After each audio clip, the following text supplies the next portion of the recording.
Hello friends, मेरा नाम गरिमा शर्मा है। आरएएस 2018 में मैंने कैटेगरी से फर्स्ट रैंक हासिल की है और कंबाइंड रैंक 287। इससे पहले भी 2016 के अटेम्प्ट में मैंने आरटीएस पोस्ट सिक्योर की थी। वर्तमान में मैं अभी आरटीएस की पोस्ट पे कार्य कर रही हूँ। मैं इतना ही कहना चाहूँगी कि यदि मैं आरएएस कर सकती हूँ तो प्रत्येक आरएएस कर सकता है, कोई भी जो भी ये सोचे। मैं ऐसा इसलिए कह रही हूँ क्योंकि 2016 में जब मैंने अपने हस्बैंड को खोया, उसके बाद मेरे पास करने के लिए कुछ भी नहीं था।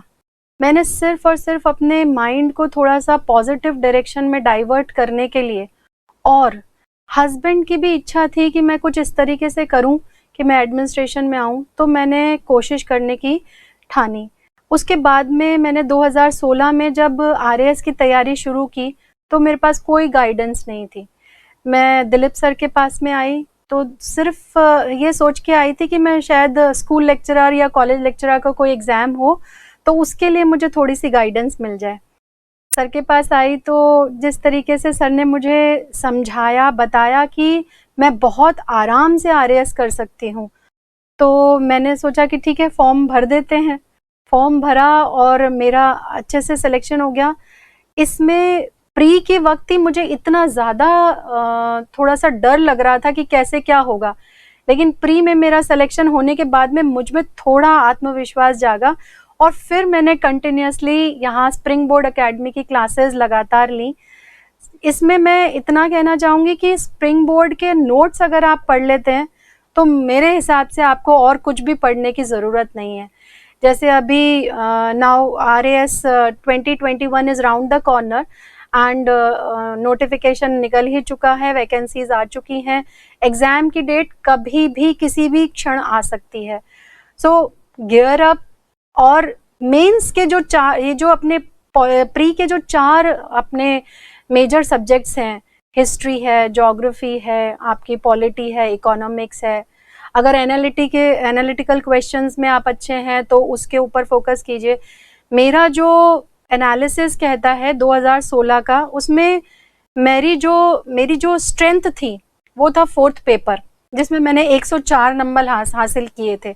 मेरा अनुभव ये कहता है कि आप अपनी स्ट्रेंथ को और स्ट्रॉन्ग कीजिए, वीकनेस पर आप ध्यान दीजिए, work upon your weaknesses, but आपकी जो स्ट्रेंथ है उसको और मजबूत कीजिए। मैं ऐसा इसलिए कह रही हूँ क्योंकि देखिए ये भी बड़ा साइंटिफिक है, क्योंकि जब आप अपने जिस चीज़ में आप स्ट्रॉन्ग होते हैं उसको अगर आप करेंगे तो वो कम समय पर हो जाएगी, और जब वो जल्दी हो जाएगी तो आपको एक कॉन्फिडेंस बढ़ेगा आपका उसके अंदर, फिर आप ज़्यादा समय दे सकते हैं अपनी वीकनेस पे वर्क करने के लिए।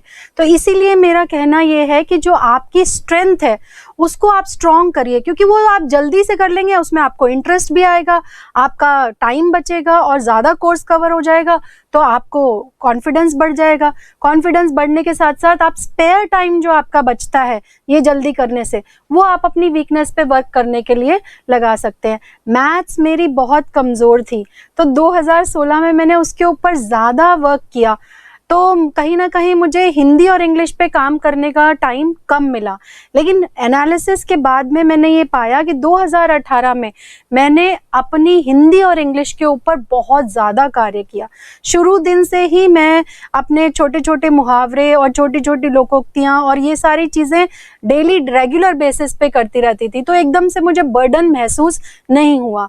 तो मैं यही कहना चाहूँगी कि इस तरीके से आप तैयारी करें ताकि अच्छा रहे, क्योंकि मेरा भी अभी देखे जाए तो 4th पेपर में इस बार मेरे 126 नंबर आए, जो कि कहीं ना कहीं कहूँगी कि बहुत इम्पॉर्टेंट रोल रहा मेरा सिलेक्शन के अंदर और रैंक के अंदर। इंटरव्यू में भी मेरे 78 मार्क्स आए हैं, जो कि एक रेस्पेक्टेबल वो है। जहाँ तक और दूसरी समस्याएं जो हैं आती ही रहती हैं। इस बीच में मैंने अपने पिता को भी खोया 2018 में। जब मैं मेंस की तैयारी कर रही थी तब मेरे पिताजी को मैंने खोया। तो मैं ये कहूँगी कि कहीं ना कहीं ये सारी चीज़ें, ये विघ्न तो आते ही रहते हैं, लेकिन अगर आप तन मन धन से तैयारी कर रहे हैं तो कोई आपको नहीं रोक सकता। मतलब मैं मेरे एग्जाम्पल से ये कहना चाहती हूँ कि अगर मैं कर सकती हूँ after leaving my education for another 14 years, तो कोई भी कर सकता है। और वो भी ऐसी परिस्थिति में जबकि आपका मन बहुत अशांत रहता है, हर तरीके से परेशानी रहती है। लेकिन spring board is not actually just a coaching but a family. और मैं हृदय से इस चीज़ को फील करती हूँ, क्योंकि फैकल्टी बहुत अच्छी है, माहौल बहुत अच्छा है, नोट्स बहुत अच्छे हैं। एक इसमें ये कहना चाहूँगी कि नवीन सर का जो कंट्रीब्यूशन है पर्टिकुलरली, वो मेरे लिए एक ज़बरदस्त मोटिवेशन रहा है उनका। मेरे को हर तरीके से उन्होंने हेल्प आउट किया है, जब चाहिए, जब मेरे को नोट्स जैसे मेरे को चाहिए वैसे गाइडेंस। तो बच्चे जब निकलते हैं तैयारी के लिए तो कोचिंग तो बहुत सारी हैं, और उन पे कोचिंग में भी लगभग, क्योंकि सिलेबस सेम है तो लगभग सभी तरीके का हुआ है, लेकिन यहाँ पे कुछ आपकी पर्टिकुलर नीड्स को देखते हुए आपको हेल्प आउट किया जाता है। आप किस विषय में कमजोर हैं तो आप इसको किस तरीके से कर सकते हैं, इससे इस मुश्किल से आप कैसे पार पा सकते हैं, हर छोटी मोटी चीज़ का आपके यहाँ पर ध्यान रखा जाता है। तो I can not name just only 1 or 2 people. Dilip sir हैं, राजवीर सर हैं, लक्षिता मैम है, ध्रुव सर हैं, there are so many people. मतलब मेरे को हर किसी से इतना ज़्यादा हेल्प मिली और मैं ये कर पाई, इसके लिए मैं धन्यवाद देती हूँ स्प्रिंग बोर्ड फैमिली को। और अगेन मैं यही कहना चाहती हूँ आपको कि अगर आप तैयारी करना चाहते हैं, RAS एग्ज़ाम क्रैक करना चाहते हैं, तो बिल्कुल भी मुश्किल नहीं है। ख़ास तौर से अगर आप स्प्रिंग बोर्ड फैमिली के साथ जुड़े हुए हैं, जो कि आपके हर कदम, हर प्रॉब्लम में आपके सल्यूशन के लिए तैयार खड़ी हुई है।